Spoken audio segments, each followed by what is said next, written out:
This is the Building the Salukis podcast brought to you by the SIU Alumni Association. Keeping Salukis everywhere, connected to SIU for life. And we talk about next year, and it's hard not to recap a little bit of last year with this guy because he's back. Drew Steffe is back for the Dogs, committed to return. Drew joins us now to talk through the decision-making process of coming through. Drew, it's good to see you, man. Good to see you, your man. face, I know, right? Haven't seen you in a minute. I'm not going to quite get into the detail of how you've been picking on me, spending a lot of times at the spring sports and supposedly forgetting about you and the basketball guys, but that's normal. But, man, even though you say, hey, you're coming back and your process was maybe a little bit quicker, just try to give a little bit of perspective for fans, et cetera, for all of you guys, the decisions that you have to make once the season's over and how that process really comes all to fruition. Yeah, I mean, it's a new day and age, so, like, everything moves super fast now. Like, after the tournament, you're kind of already looking towards next year, like, coaching-wise, players-wise, like, figuring out what you have to do. So it's kind of odd because normally, I mean, after, like back in high school, after a season, you kind of get a break, you get all that. You don't get a break anymore. Like, you're either going in the transfer portal or you're negotiating something or something's going on, like, right away.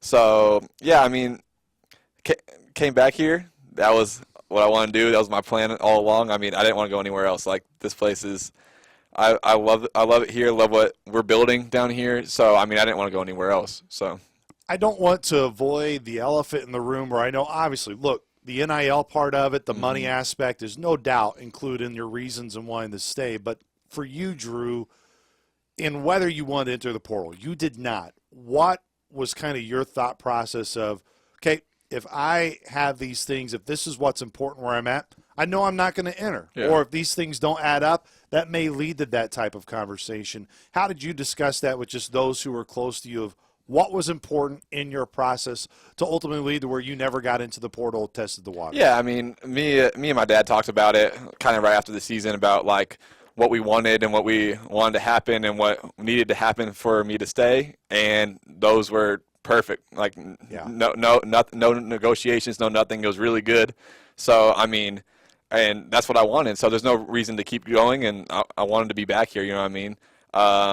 It is weird nowadays just because, like, there's so much things going on and so much like possibilities almost. Like, it's just kind of endless. So, I mean, I'm very loyal. So, I mean, my freshman year at Texas Tech, when I redshirted, I didn't have the best experience. Came here, had a great experience. So it kind of made no sense for me to go somewhere else where maybe I could have a bad experience or I could have a good experience. But I wanted to stay where I know I have a great experience, and I trust the people around me. I trust the coaches. I love the coaches, love my teammates that are staying, so, and the teammates that left. I mean, we had a really good team chemistry last year. So, but it as a whole, I can't wait to next year and just keep playing. What about the trust factor? You've said that word a lot. Within this past year, what were times, what were ways where you said, yep, that proved that there's trust here. I can believe in this staff. I mean, Coach Hawkins is a guy you've known for a long time, but the other coaches, just as the program, what got you to the point, Drew, where you went through this whole year and you're like, I can absolutely trust this program and I believe. Yeah, I mean, everybody's just honest. I mean, I think honesty is key in that. So when they're honest with me and I was honest with them, you know what I mean? So when you're both honest, then it's pretty easy to figure out the little things, if that makes sense. Like me asking for, I mean, whatever I wanted NIL-wise, you know what I mean? Like, it's just like they were there. They're like, yep, we got you. So, I mean, there's really there's nothing else to, like, I wanted to be here. So there's really nothing else to talk about because they met that. So we're all good. I mean, it's just the coaches, like, obviously with Coach Hawk, like, that's my guy. Coach Nagy, yeah. I mean, he's my guy too. Like, we've grown a relationship that, and all the coaches, like, we all have grown relationships. I mean, I literally, like, think this is one of the best staffs I've ever, not even, like, I can't say been a part of because I've only been a part of two, but, like, ever even seen, you know what I mean? Like, just that aspect of it just makes me want to come here and keep playing for it as long as I can. I'm not just bringing this guy up because I know he's from your hometown as well, but one of the guys who I've been so proud of to see his growth how much he got better, how much work he put into the game of basketball was a guy like Julian Larry. When I was at Indiana State, of course, in his career at Texas.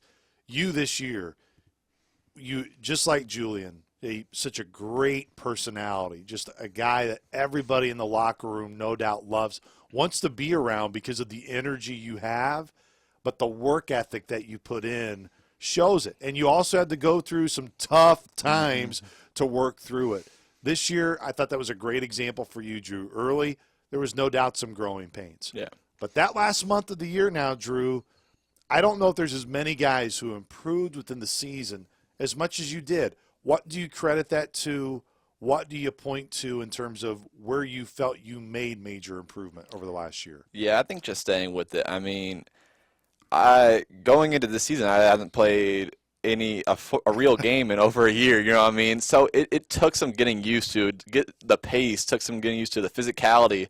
But I felt like around right when the conference started, I really started to like grasp hold of it. And to be honest with you, the coaches and teammates always believed in me no matter what. You know what I mean? There was nothing that they never doubted me, and they never they just kept pushing me, and I continued to work. You know what I mean? I got comfortable with the system, and that's what happens. I think. I mean, I knew I could do what I did towards the end of last season the whole year, so it definitely frustrated me for sure in the beginning of the season because I wasn't getting the playing time, and I wasn't getting the results that I wanted from a personal and team. So it made me push harder for sure.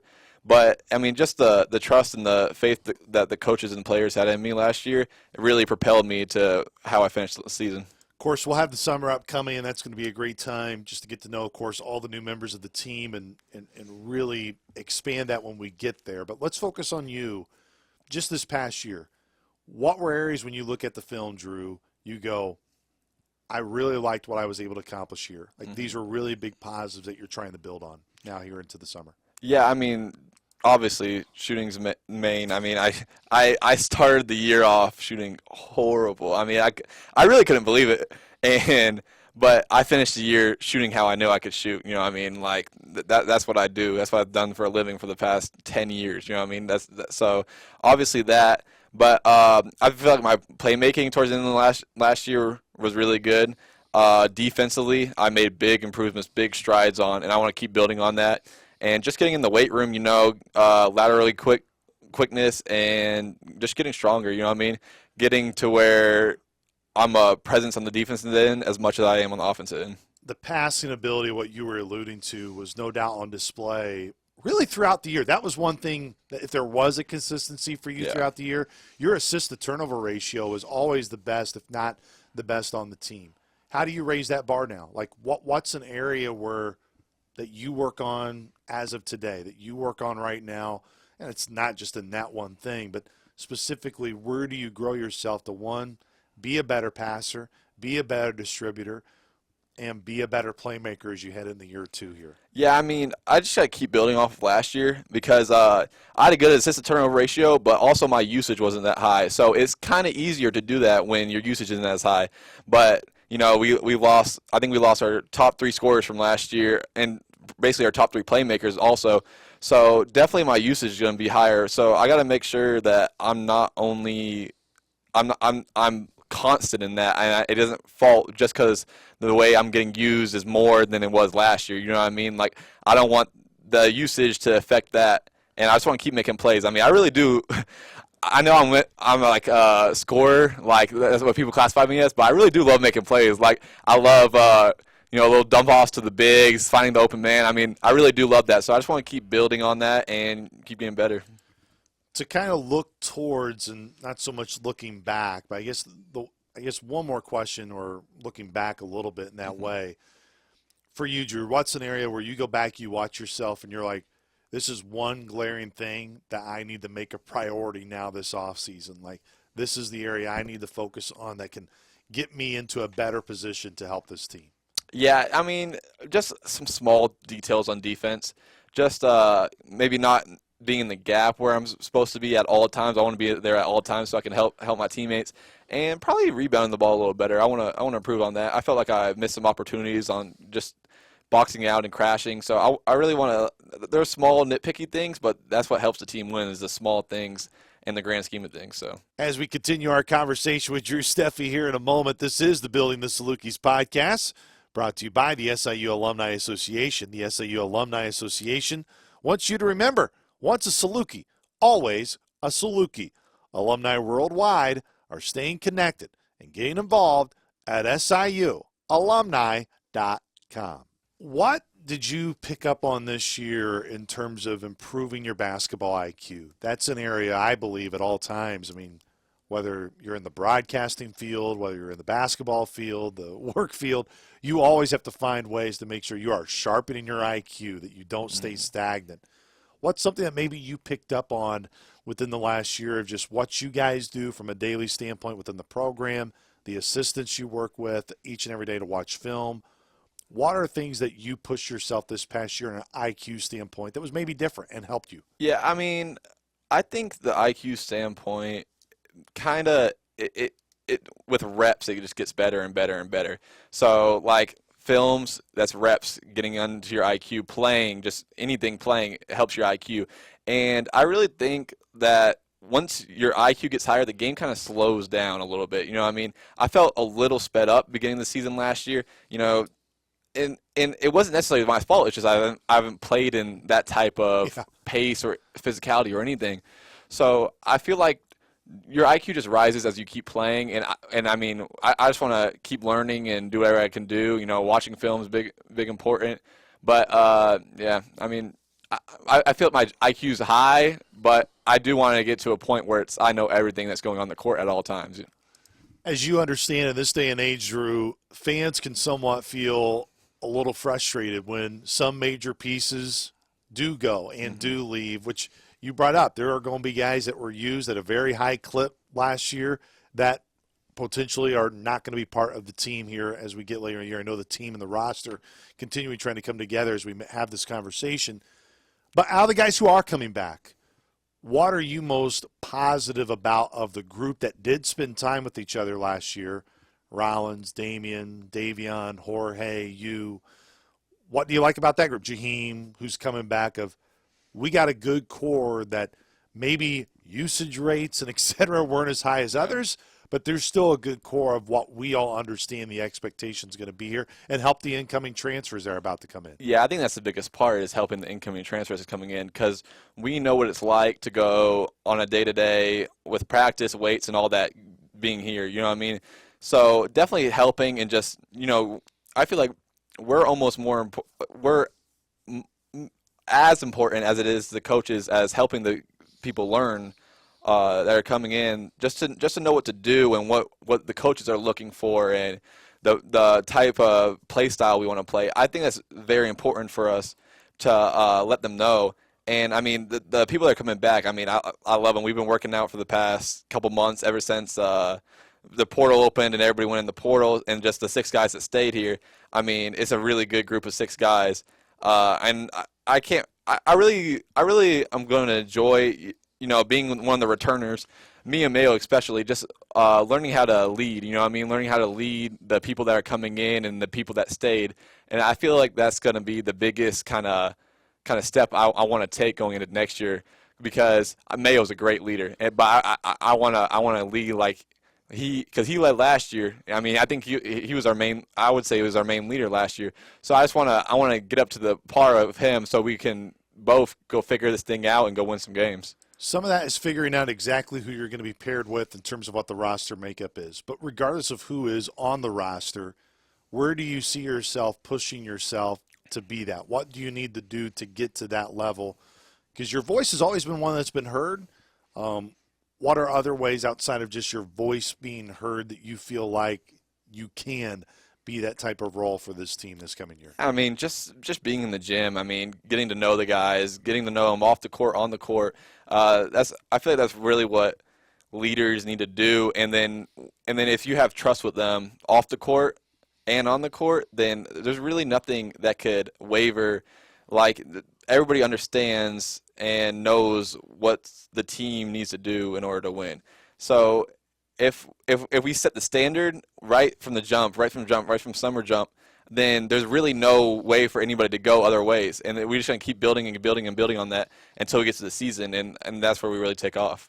You last year, as you've emphasized, man, it was the first time I really ever got to play college basketball and talked about those learning curves. You're going to have, of course, now new group of freshmen that are coming in. I don't want to say one or the other you're closer to, but I know Luke Walsh and yourself have built a really good relationship over the last year since he's been committed here. Luke has a lot of numbers, has put up a lot of really good numbers in high school. With Luke, with Daniel, Jalen coming in, how do you think you can help those guys? Because you went through, even though it wasn't your true freshman year, it was your first year of playing. What can you do right away when they get here in June that can help that process as much as possible? Yeah, I mean, just teaching them small things. I mean, nothing like they know what they're coming into. You know what I mean? They committed here. The coaches told them what's going to happen. Talked to me. I told them what it's like. You know what I mean? So they know what they're coming into. But just the little things. I mean, just like staying on top of your classes and going to study hall when you need to go. Like just the little things.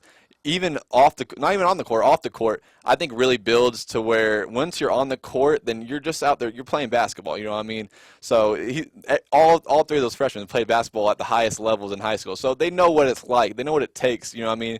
But definitely getting in the gym with them as well, like just trying to learn what they want to do, what they're good at, what they want to work on, and all the things. I mean, I feel like it's really important because if they come in and the culture's already established, then it's perfect for them. You know what I mean? They're all good. I mean, Luke, for example, he's I love Luke. He's amazing. But like even just like his energy, you know what I mean? Like it doesn't matter about scoring, doesn't matter about defense, you know, just his energy he brings on a day-to-day basis will help the team so much that people on the outside wouldn't really understand, you know what I mean? So him just being in the gym all day, you know, it really like it even helps the older kids, you know what I mean? You see a freshman in the gym all day, you're going to go grind, you know what I mean? So it's really good having those three just come in and, you know, be young and go hoop, you know what I mean? You guys, of course, are such a huge part of this recruiting process as well. And I'll get you out of here on this note. Not really so much in specifics. You know, guys are getting their paperwork in and going to be finalized, and our fans will get to know them, and we'll interview them as well. But what has you most encouraged about the guys you're meeting with, the guys who are coming in on recruiting visits, the guys who have committed and are saying that they're going to come here? What has you eager about this group and where you see, man, this has the potential here to be some excitement? Yeah, I'm just so excited because everybody I've talked to and everybody that's coming here just wants to win. You know what I mean? And I feel like if you want to win, then you'll do all the little things that it takes in order to win, and you'll do what you'll do what needs to be done. Like all I want to do is win. It doesn't matter if I score 2 points. It doesn't matter if I have 30. I want to win.